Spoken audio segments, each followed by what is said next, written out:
ladies and gentlemen, patriots across the globe, thank you for tuning in one more time to neighborhoodnewsstudio.com. We got a great lineup ahead of us today. We got McDuff, George Webb, Mark Kulak. We got a news hour, and Dr. Linda Lee Tarver is going to be closing out the show at 5 p.m. So everyone, just make sure you stay tuned to neighborhoodnewsstudio.com. Don't forget to save us into your favorites. And right now, I'm putting the duty on your shoulders. Send this show to one of your friends, one of your family members, someone at work right now. Just take the link and share it with them. We need to start spreading this information as quickly as possible. All right, I'm kicking it off to our first researcher, journalist, historian, I'm not sure, lawyer, Mr. McDuff lives, Mr. John O'Loughlin. Take it away, John. Good morning, everybody. Good morning, Andy. Good to be with you. Let me turn my sound down before I drive myself crazy. Great to be with you here. I'm broadcasting from the room in our little beach house. We're at the beach for a week.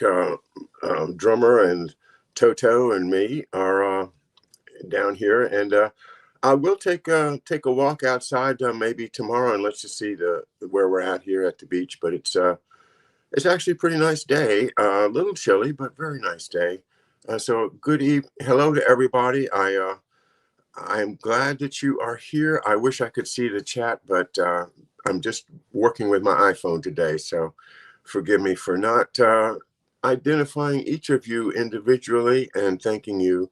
But thank you all for being here. It's really a privilege, and it's a privilege to be on Neighborhood News Studios Network. And as we build, as we grow, and Andy's right, we need to spread the word. We need to take that burden and share this program with somebody, at least one person, because if we have any chance at all, it's through word of mouth. Nobody's going to get this from a guru. Nobody's going to get this from a one person saying, "Hey, I know the truth. I know everything," because it's not possible. What we have to do is we have to spread a great network all around the world, all around the country, all everywhere, that people understand that the mainstream media is not trustworthy. The mainstream media is not your friend. And, as much as I love YouTube, I have to say I'm a little bit uncertain about whether YouTube is my friend or not either. But we're here for now. And we're just grateful to have an opportunity to speak to everybody about, these very important things. And in a sense, to me, as George Webb and I started working together, I guess 4 years ago, or maybe a little more than that, it's always seemed to me that George being at the tip of the spear, me being at the trying to find the roots of the attack that's being made against us as people, as human beings, and as citizens of our country. And in a sense, Stephen Kinzer has become a huge part of my work. I already read his books, The Brothers, the Dulles Brothers and Their Secret War Against the World, I think it's called. Then Stephen Kinzer's book about Sidney Gottlieb, the monster that seems to have created much of our horrible history with regard to the assassination methods with LSD and various drugs. A person whose biography may not be complete yet, but with Kinzer, at least we got as much as we can right now. And now I'm looking at my third deep dive into Kinzer's work, which is this book right here. It's called The True Flag by Stephen Kinzer. Stephen Kinzer, Rhode Island. And as you're probably aware from watching my show, Professor Hamamoto has expressed a bit of, I guess, I guess disdain might be a fair adjective for his attitude, because what happens is you find these establishment historians that are going to tell the story, but only as much of it as they're allowed to tell, and they're not going to tell the whole full real story. And I'm afraid that's true, and I accept the criticism, but at the same time, I have to accept the fact that nobody has written books like this except for Stephen Kinzer, and to have basically to have maybe 30 or 40% of the story and not read Kinzer is one way to take it. But if you read Kinzer, at least you're going to get to 60 or 70 or 80% of the story, and he's a darn good writer. So anyway, that's why I find myself once again delving into the work of Stephen Kinzer, who's with the Boston Globe, by the way, if you want to read his articles there, and he's also on Facebook. You can see his writing. Let's see now. This book is called The True Flag, and it raises an important issue that we've all been trying to struggle with. We're trying to struggle with the issue of why is America going out into the world and becoming the ugly American? Why do we have to control Latin America and South America and the South Pacific? And why do we have to control anywhere except for our own country? Aren't we violating the very principles of our founding fathers when we say we now are going to go out and conquer? We're now going to go out and create colonies. We're going to create places where we rule over other people. And it's been my sense that this kind of happens, sort of secretly off the side, behind the curtain, that we manipulate ourselves into control, like the way that the takeover of Guatemala, for instance, for an example, with Richard Bissell's plans to secretly lie to the American people, say, well, this guy's a communist. They're communists. They're going to take over all of Latin America, and it'll be, America will fall to the commies if we don't stop this crazy guy in Guatemala named Arbenz. And it was a lie. It was false. He was not a communist, but they did everything they could to convince the American people that he was, and we bought it. And so Bissell got his thing, and he, bombed the palace and bombed a couple of buildings and overturned the government, made it friendly, make the world safe for United Fruit Company again. And of course, Henry Cabot Lodge is intimately involved in the United Fruit Company, and his patrimony is shipping.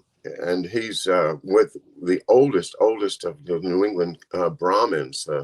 The idea of a Brahmin, the Boston Brahmins, essentially is Henry Cabot Lodge, a person who believes that he is of the upper class, the highest of all the classes, the Brahmins, to use their word, which they got from, of course, from the Indian caste system.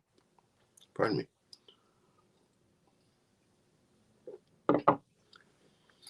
But here's what's surprising to me is that, no, it wasn't just a sneaky little thing done by the industrialists behind the scenes.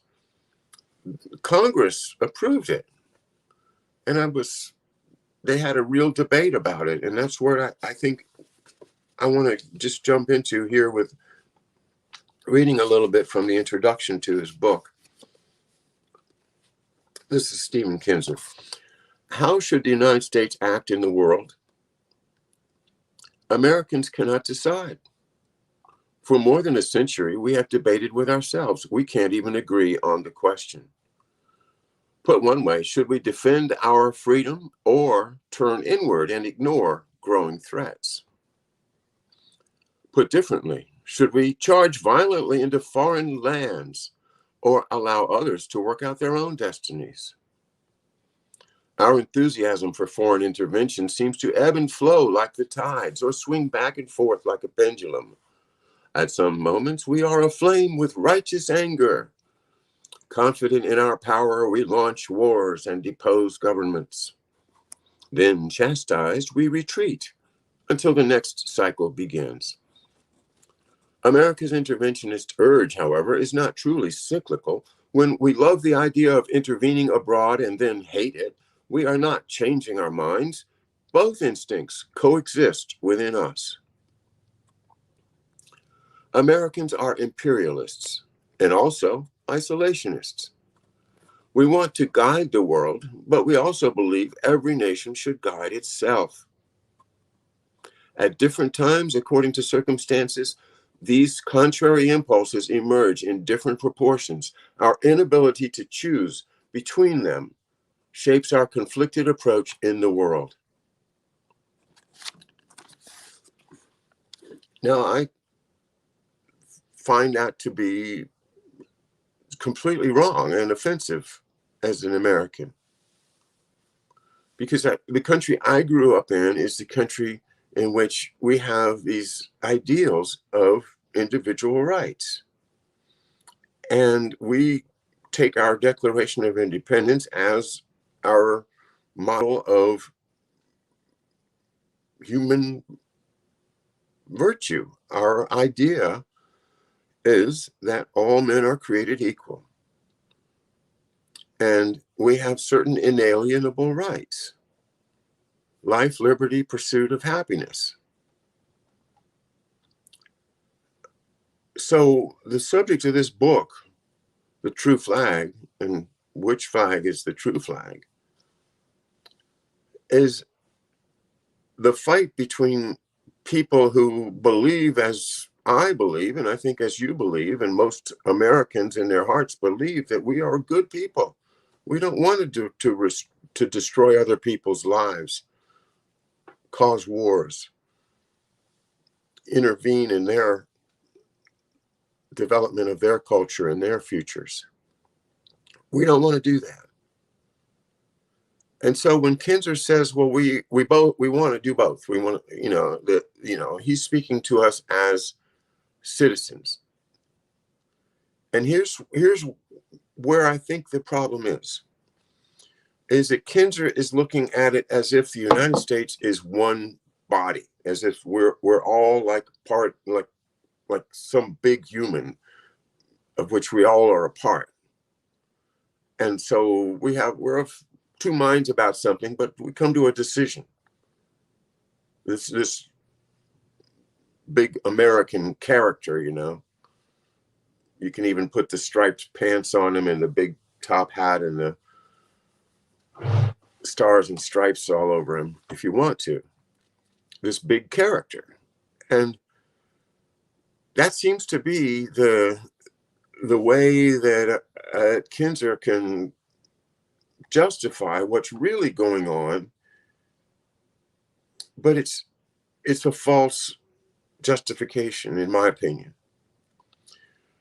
because those of us that believe in individual rights and human freedom are different from those who believe in imperialism and domination of other people. This is not one mind having different ideas. This is two completely different personalities. My personality and Henry Cabot Lodge's personality are completely different. And there's nothing about me that wants to go out and conquer other countries. Nothing. But there's everything about a Henry Cabot Lodge, everything about a Theodore Roosevelt, everything about William Randolph Hearst that tells them that what you should do is, in fact, go out and conquer other countries, take over their government, subvert their culture, take their resources, and let the humans kind of maybe melt their way into the lower ranks of your society if they're good, Otherwise, just leave them to their fate. I'm not like that.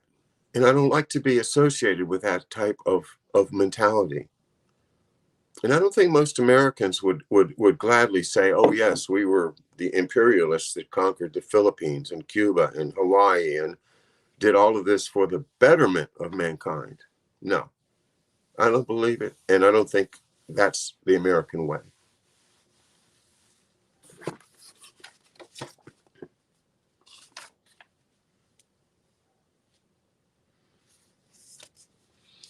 Just continuing the introduction here, there he is, eminent figures have led the United States into conflicts from Indochina to Central America to the Middle East. Others rose to challenge them. They were debating the central question of our foreign policy. Should the United States intervene to shape the fate of other nations? Much of what they said was profound. None of it was original. For generations, every debate over foreign intervention has been repetition. All are pale shadows of the first one. Even before that debate broke out, the power of the United States was felt beyond North America. In 1805, a fleet dispatched by President Thomas Jefferson defeated a Barbary Coast pasha who was extorting money from American vessels entering the Mediterranean. Half a century later, President Millard Fillmore sent a fleet of, quote, black ships, unquote, to force Japan to open its ports to American traders. Those were isolated episodes, though, and not part of a larger plan to spread American power. After both of them, troops returned home. Civil War enveloped the United States from 1861 to 1865. Over the decades that followed, Americans concentrated on binding their national wounds and settling the West. Only after the frontier was officially declared closed in 1890 did some begin to think of the advantages that might lie in lands beyond their own continent. That brought the United States to the edge of the world stage. So again, 1890 is a crucial time because at that time the census was taken, and the census found as a fact that the frontier is closed. There's no more frontier in the continental United States. Now, that is good news in a way that we don't have any internal disputes to fight anymore. We're done with that. But bad news in that the markets are no longer getting new customers.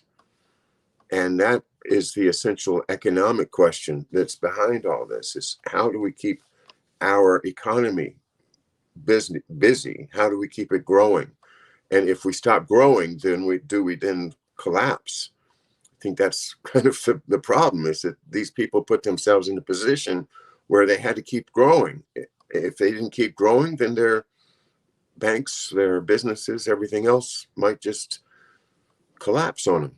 So what were we going to do? How are we going to expand now that the continental United States is declared to be completely conquered and no longer territory, but now all part of the continental United States? In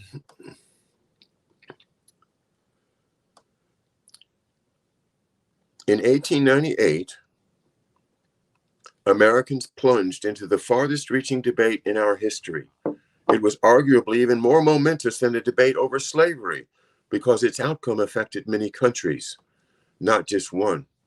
Never has the question of intervention, how the United States should face the world, been so trenchantly argued. In the history of American foreign policy, this is the mother of all debates. As the 20th century dawned, the United States faced a fateful choice. It had to decide whether to join the race for colonies, territories, and dependencies that gripped European powers. Americans understood what was at stake. The United States had been a colony. It was founded on the principle that every nation must be ruled, quote, by the consent of the governed, unquote. Yet suddenly it found itself with a chance to rule faraway lands. This prospect thrilled some Americans. It horrified others. Their debate gripped the United States, the country's Best-known political and intellectual leaders took sides. Only once before, in the period when the United States was founded, had so many brilliant Americans so eloquently debated a question so fraught with meaning for all humanity. The two sides in this debate represent matched halves of the divided American soul. Should the United States project power into faraway lands? Yes, to guarantee our prosperity, save innocent lives, liberate the oppressed, and confront danger before it reaches our shores. No, intervention brings suffering and creates enemies. Americans still cannot decide what the Puritan leader John Winthrop meant when he told his followers in 1630, quote, "We shall be as a city upon a hill. The eyes of all people are upon us." He wanted us to build a virtuous society that would be a model for others. Wrong. He wanted us to set out into a sinful world and redeem it. Forced to choose between these two irreconcilable alternatives, Americans choose both. The debate that captivated Americans in 1898 decisively shaped world history. Its themes resurface every time we argue about whether to intervene in a foreign conflict. Yet it has faded from memory. Why has the United States intervened so often in foreign lands? How did we reach this point? What drove us to it? Often we seek answers to these questions in the period following World War II. That is the wrong place to look. America's deep engagement with the world began earlier. The root of it, of everything the United States does and seeks in the world, lies in the debate that is the subject of this book. All Americans, regardless of political perspective, can take inspiration from the titans who faced off in this debate. Their words are amazingly current. Every argument over America's role in the world grows from this one. It all starts here.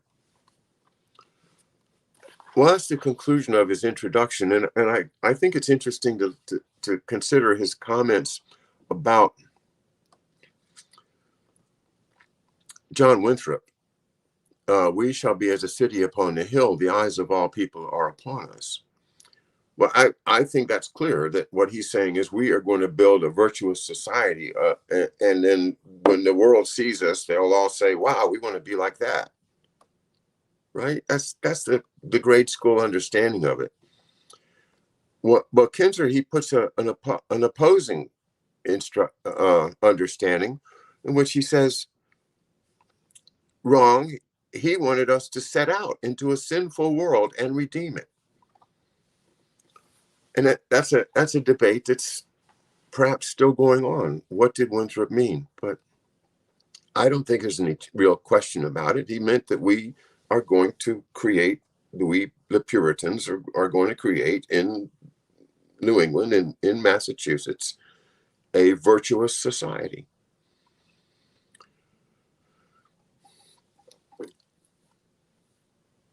I do not agree that Americans choose both.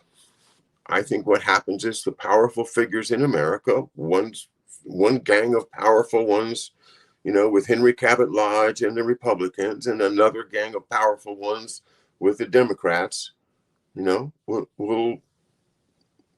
their power scheme, their power structure will be dominant for 4 or 8 years. And then the other guys or some other group will come in and they'll be dominant. But in no case is this the people of the United States expressing their will. That's what the party system has done to us. It's given us one party with their gang and the other party with their gang. And the American people are like, well, we have to choose the lesser of two evils. That's not the way it's supposed to be in America. That's the British Navy. We're not the British Navy. Well, maybe Theodore Roosevelt thought we should be the British Navy.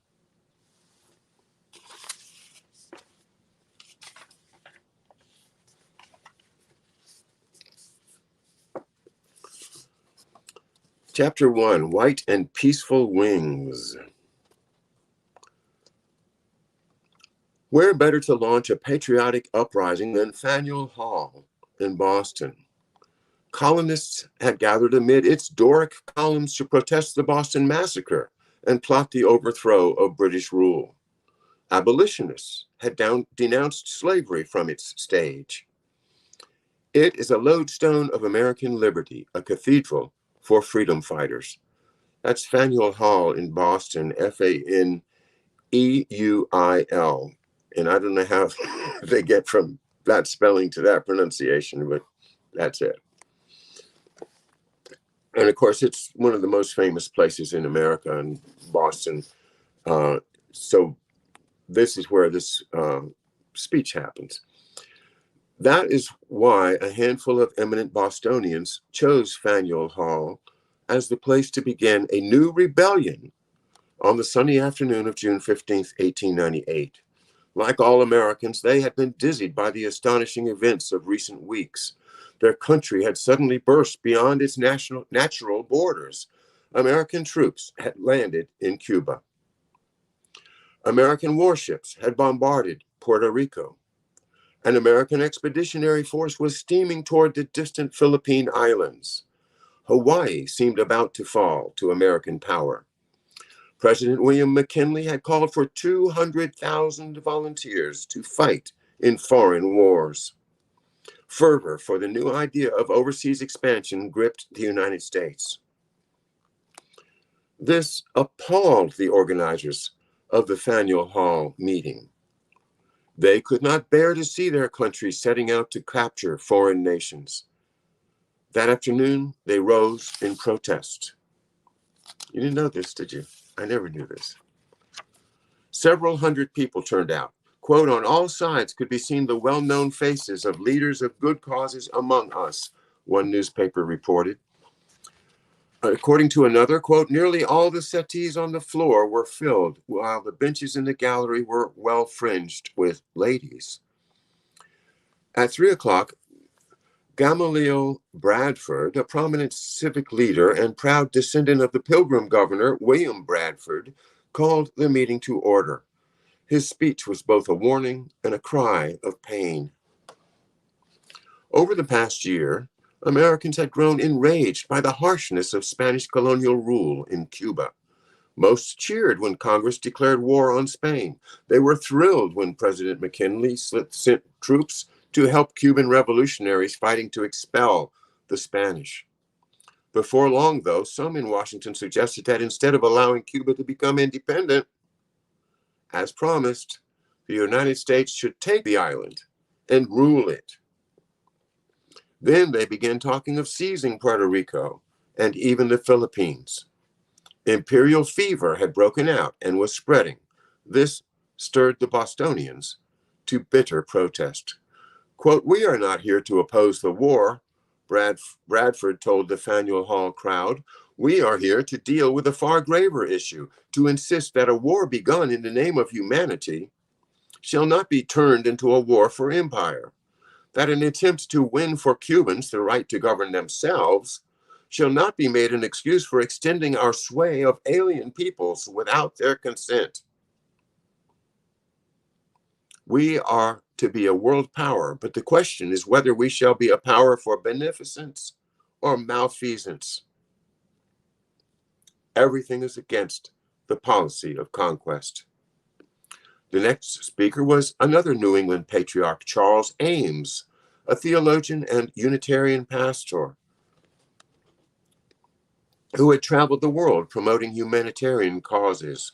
He warned that the moment the United States seized a foreign land, it would, quote, sacrifice the principles on which the republic was founded, unquote.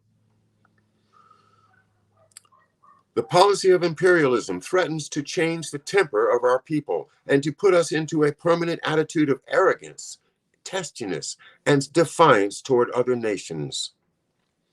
Once we enter the field of international conflict as a great military and naval power, we shall be one more bully among bullies. We shall only add one more to the list of oppressors of mankind. Poor Christian as I am, it grieves me and shames me to see a generation instructed by the Prince of Peace, proposing to set him on a dunce's stool and to crown him with a fool's cap. that the preacher, Charles Ames. At the very moment that these words were shaking Faneuil Hall, debate on the same question, overseas expansion, was reaching a climax in Congress. It is a marvelous coincidence. The first anti-imperialist rally in American history was held on the same day that Congress voted, also for the first time, on whether the United States should take an overseas colony. That day, June 15th, 1898, marked the beginning of a great political and ideological conflict. The Faneuil Hall meeting was set to end at 5 o'clock. In Washington, the House of Representatives scheduled its decisive vote for precisely the same hour. Every member of Congress understood that history was about to be made. President McKinley had decided that the United States should push its power into the Pacific Ocean, and that as a first step, it must seize the Hawaiian Islands. Some Americans found the idea intoxicating.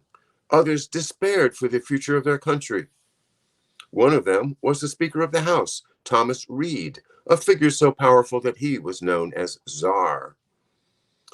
Reed, a blunt-spoken Maine lawyer who had sought the Republican presidential nomination just 2 years before and lost, in part because of his anti-imperialist views, was repelled by the swaggering nationalism that had taken hold of Congress.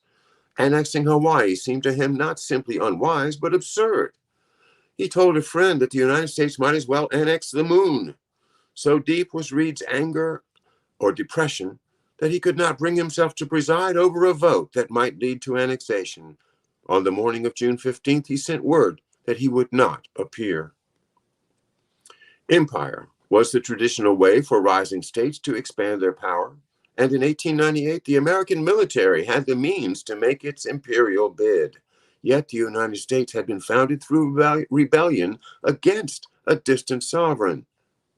It was pledged above all to the ideal of self-government. For a country that was once a colony to begin taking colonies of its own would be something new in modern history. The most potent arguments against imperial expansion were drawn from American scripture. According to the Declaration of Independence, liberty is an inalienable right. The Constitution's opening phrase is, "We the people." George Washington sounded much like an anti-imperialist when he asked, quote, "Why quit our own to stand upon foreign ground?" So did Thomas Jefferson when he insisted, quote, "If there be one principle more deeply written than any other in the mind of every American, it is that we should have nothing to do with conquest." Abraham Lincoln proclaimed at Gettysburg that governments should be of the people, by the people, for the people. Later, he declared, quote, "No man is good enough to govern another man without the other's consent," unquote. To all of this, the imperialists had a simple answer. Times have changed. Past generations, they argued, could not have foreseen the race for colonies that consumed the world at the end of the 19th century. Nor could they have known how important it would be for the United States to control foreign markets in order to ensure stability at home.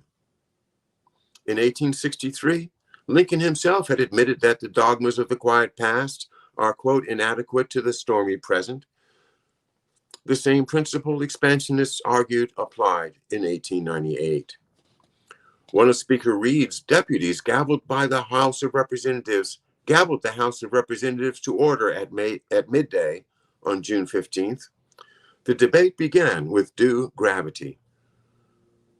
Quote, "Since the fateful shot was fired at Sumter," Representative Champ Clark of Missouri said as it began, quote, "a greater question has not been debated in the American Congress." The first speakers argued that bringing Hawaii into the United States would be a step in the march of human progress. Quote, "This annexation is not a conquest or a subjugation of others, but a continuation of our established policy of opening lands to the colonial energy of the great colonizing nation of the century," argued Richard Parker of New Jersey. To pass up such a chance, he concluded, would be antediluvian and thorough stupidity. Edward Ridgely of Kansas agreed. Civilization has ever moved westward, and we have every reason to believe that it will ever so continue, he reasoned. We need not, nor do I believe we will, enter into a conquest of force, but, to the contrary, our higher civilization will be carried across the Pacific by the white and peaceful wings of our rapidly increasing commerce.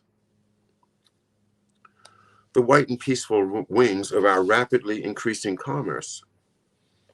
See, what this is what Calvin Coolidge famously said: the business of America is business. The people that have the old wealth invested in corporate wealth creation, Rockefeller, Carnegie, Morgan, Vanderbilt, etc., Lodge, Cabot. These people, these families,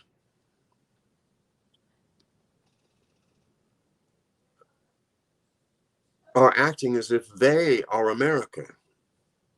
And this debate which they pose is kind of between themselves and their consciences, saying, well, we really could help those people out there in Hawaii. Those poor Hawaiians, all they know how to do is wear grass skirts and dance, right? They don't know what to do. But this willingness to take on this myth that somehow we're going to bring the great civilization to the benighted savages of the third world. Who believes that? No, nobody believes that unless you grew up in a privileged environment where, like a Henry Cabot Lodge, like a Theodore Roosevelt. And without that, attitude that you get from birth, that you're better than the rest of humanity, it doesn't make any sense. How can you look at the Declaration of Independence and say all men are created equal, and then say, well, we're better than the other men? So this is where the Anglo-Saxon mind can't grasp. And I'm sorry, I don't mean to speak that generically about people, but at minds like a Henry Cabot Lodge cannot perceive the idea, cannot conceive of the idea that there might be even better, smarter people in the world than himself. And so that, creates that white man's burden. And we're going to get this, but we're going to do it with commerce. We're not going to do it with arms. And that's what they sold it to themselves. But it was all just fooling themselves. They really were imperialists. And they really are imperialists.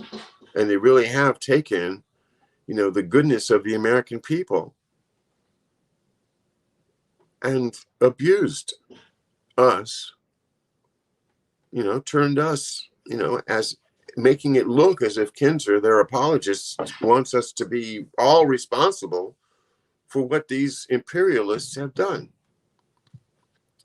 Well, we are in a way, in that we didn't see through it. We didn't defeat them. But on the other hand, when you put together the triumvirate that they have here with William Randolph Hearst controlling the media, then there's no way that the common people can see this hoax that's being perpetrated on us, because the whole media is an empire, and William Randolph Hearst is lying. He just lies every day. He's selling newspapers. He doesn't care what he says. So to sell newspapers, he vilifies the Spanish, talks about how horrible they are and their suppression of the Cuban people's desire for freedom. But at the same time, what's happening here is exactly what the congressman said at the beginning of this chapter. He said, let's not allow a humanitarian venture to go out and try to help these oppressed Cuban natives to throw off the shackles of colonialism and turn that into our own colonialism. Let's not profit from this. Let's not take over the country just because we came to help somebody that was oppressed. And of course, that's the problem. And this is why they have to keep lying to the American people, and they have to keep control of over the media. Because if we knew what they were doing, we would overthrow them. We would get rid of them. Because we, the American people, are very happy to be self-sufficient. I don't need, to get my food flown in from Chile. I don't need, something from China, or I can be self-sufficient. I don't need to conquer other countries to sell them my stuff. America's still rich enough to make it on its own. So we're not doing this for the American people. We're doing this for the preservation of the capital, the money of the already elite. And that's Henry Cabot Lodge.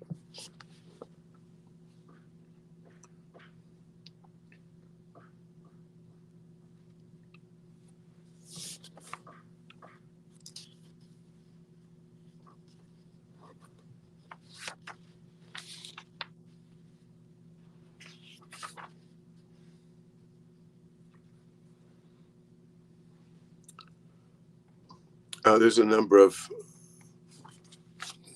places I've made marks to make comments.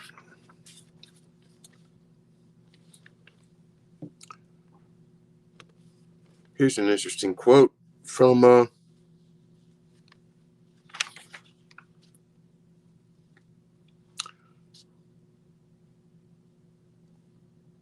John Ray, a congressman from Kentucky, says, quote, Hawaiian religion is the embodiment of bestiality and malignity that frequently lapses into crimes of lust and revenge.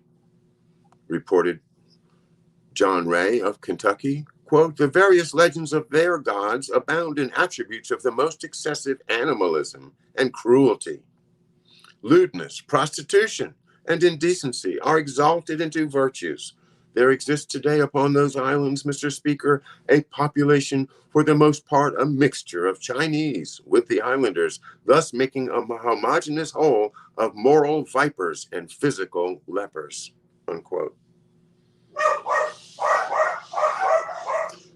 To which Albert Berry rose to his feet and said, quote, I want to say to the gentleman, if he would look about the streets of the capital of Washington, he would see that there is more immorality south of Pennsylvania Avenue than there is in the whole of the Hawaiian Islands.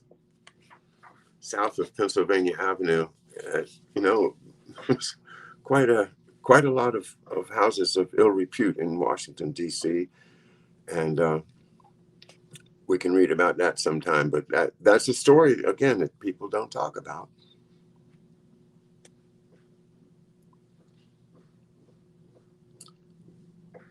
Expansionists in Congress and beyond were visionaries, seized by a radically new idea of what America could and should be.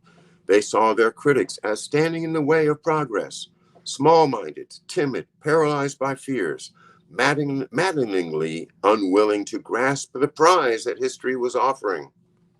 Quote, a certain conservative class would stand in the way of the glorious future and ultimate destiny of this republic. Unquote. To that I say, isn't it interesting that the conservatives, that the people that want to expand, these are the Republicans. This is Henry Cabot Lodge, Theodore Roosevelt, Republican, wanting to expand to create an American empire, colonial empire. And they're calling the people that oppose them conservatives. So you see how the word conservative, used to mean the real American values, the American scripture, as Kinzer says. Declaration, the Constitution, Lincoln. That's conservatives to this debate in 1898. Well, that's what I am. I'm a conservative. People think now, people on the left, people on the Democratic side of the aisle think of conservatives as Republicans. But these conservatives were generally Democrats.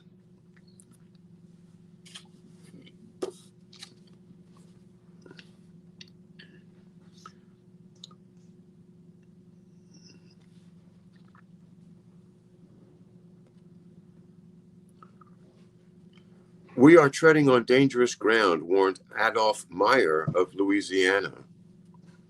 Adolph Meyer of Louisiana was a Democratic congressman who had been an officer in the Confederate Army.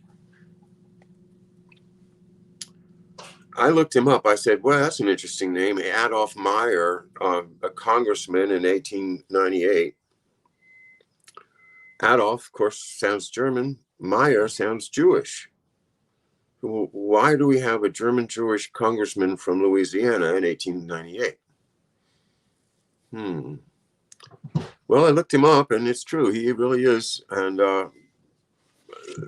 the idea that we didn't have Jews and that Jews weren't popular in the southern states, that's another cover-up. So here's Adolph Meyer. We are treading on dangerous grounds. With monarchical, this is a quote from him. With monarchical governments, or governments only nominally Republican, but really despotic or monarchical, this system of colonies, however burdensome, however tending to conflict, may be pursued without a shock to their systems of government. But with us, the case is different. Our whole system is founded on the right of the people, all the people, to participate in the government. Take this first fatal step and you cannot recall it. But when this step is taken, you are irrevocably pledged to a system of colonialism and empire. There are no footsteps backward, unquote. This was a debate over the very nature of freedom. Many Americans wished to see its blessings spread around the world. In 1898, they began disagreeing passionately on how to spread those blessings. Anti-imperialists saw themselves as defenders of freedom because they wanted foreign peoples to rule themselves, not be ruled by Americans.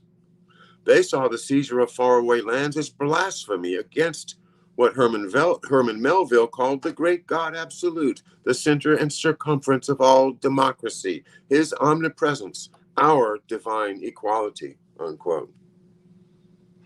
Well, yeah, I mean, that sounds like the Puritans, right? That we are the good people, the city on the hill, and God is with us, right? So if we go out and act like the imperialists, God might not stick with us.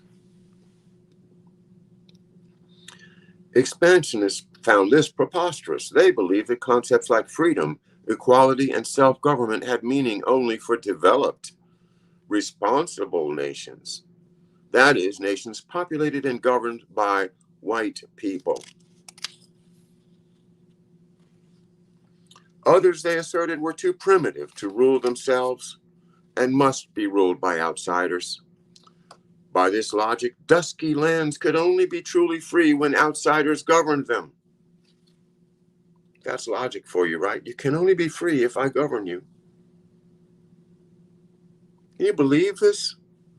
So this is what they were doing behind the scenes while we were waving flags and singing all those great songs and marching. And God bless America. This is what they were doing. They were lying to the world, but they're also lying to us.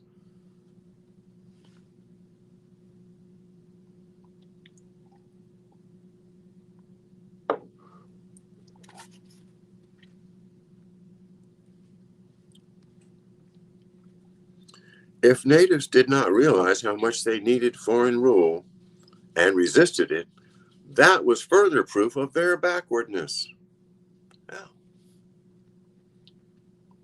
no one promoted this view more colorfully or to greater effect than Theodore Roosevelt, the Assistant Secretary of the Navy. In a letter to his fellow imperialist, Rudyard Kipling, Roosevelt scorned, quote, the jack fools who seriously think that any group of pirates and headhunters needs nothing but independence in order that it be turned forthwith into a dark-hued New England town meeting, unquote. That's a future president of the United States. As the national debate intensified, he came to embody America's drive to project power overseas. Mark Twain believed Roosevelt's project would destroy the United States. Now, Mark Twain is the counterpose to Roosevelt in Kinzer's book, and it's wonderful to start getting back into Mark Twain again, which I haven't studied him in, well, decades. Roosevelt and Twain moved in overlapping circles and knew each other, but geography separated them for years. Twain traveled and lived abroad for much of the 1890s in Fiji, Australia, India, South Africa, and Mozambique. He had been appalled by the way white rulers treated natives. His frame of historical and cultural reference was far broader than Roosevelt's. He saw nobility in many peoples and found much to admire abroad, quite unlike Roosevelt, who believed that, quote, the man who loves other countries as much as he does his own is quite as noxious a member of society as a man who loves other women as much as he loves his wife. Instead of seeing the United States only from within, Twain compared it to other powers. He saw his own country rushing to repeat the follies he believed had corrupted Britain, France, Belgium, Germany, Spain, Portugal, Russia, and the Ottoman and Austro-Hungarian empires. That way, he warned, lay war, oligarchy, militarism, and the suppression of freedom at home and abroad. These adversaries, Roosevelt and Twain, were deliciously matched. Their views of life, freedom, duty, and the nature of human happiness could not have been further apart.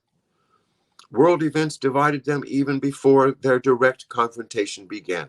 When Germany seized the Chinese port of Kiaochao, later called Tsingtao, famous for beer, right? Tsingtao. In 1897, both men were outraged, but for different reasons. Twain opposed all foreign intervention in China. Roosevelt worried only that Germany was pulling ahead of the United States in the race for overseas concessions. Roosevelt considered colonialism a form of Christian charity. Twain pictured Christendom as a majestic matron in flowing robes drenched with blood. Even though Twain's most famous novel, Huckleberry Finn, is full of coarse language and portrays a runaway rascal as a hero, Roosevelt acknowledged it as a classic. He did not care for much else that Twain wrote, however, and especially disliked A Connecticut Yankee in King Arthur's Court. Twain treated the Knights of the Round Table as objects of lusty satire. Roosevelt had revered them since childhood and was appalled. Yet, in intriguing ways, Roosevelt and Twain were remarkably similar. Both were fervent patriots who believed the United States had a sacred mission on earth, though they defined that mission quite differently. Both were writers and thinkers as well as activists. Most important, both were relentless self-promoters, born performers who carefully cultivated their public images. They loved to preach, reveled in the spotlight, and could not turn away from a crowd or a photographer. Acutely aware of each other's popularity, neither publicly denounced the other. Among friends, though, both were free with their feelings. Roosevelt said he would, quote, like to skin Mark Twain alive. Twain considered Roosevelt, quote, clearly insane, and, quote, the most formidable disaster that has befallen the country since the Civil War, unquote. Roosevelt was not the conceptualizer or organizer or leader of the imperialist movement. Twain filled none of those roles for the anti-imperialists. Nonetheless, they would become the most prominent, most admired, and most reviled spokesmen for their opposing causes. In mid-1898, Roosevelt was waiting impatiently for a chance to leap into history. Twain was planning his return to the United States. The stage was set for their confrontation. Anti-imperialists enjoyed their country's light footprint in the world. They hated war and believed liberty was America's greatest gift to humanity. Imperialists considered war a purifying, invigorating, unifying force.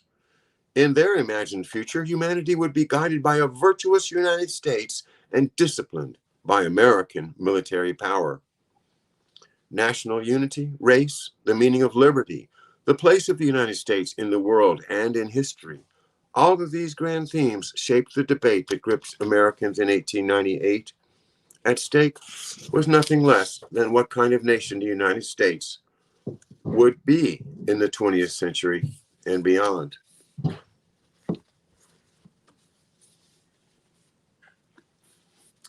Well, coming up soon, and I'll probably tomorrow finish this first introductory part of the first chapter, I should say, of this book by Stephen Kinzer, The True Flag. We're going to be running into the invasion of Cuba and the vote in Congress over annexation of Hawaii. And the debates over those are the debates that we have today over, should the United States intervene in Ukraine? Should the United States go over and try to make Russia into a colony, or perhaps just defeat it so that it's no longer able to maintain its own economy?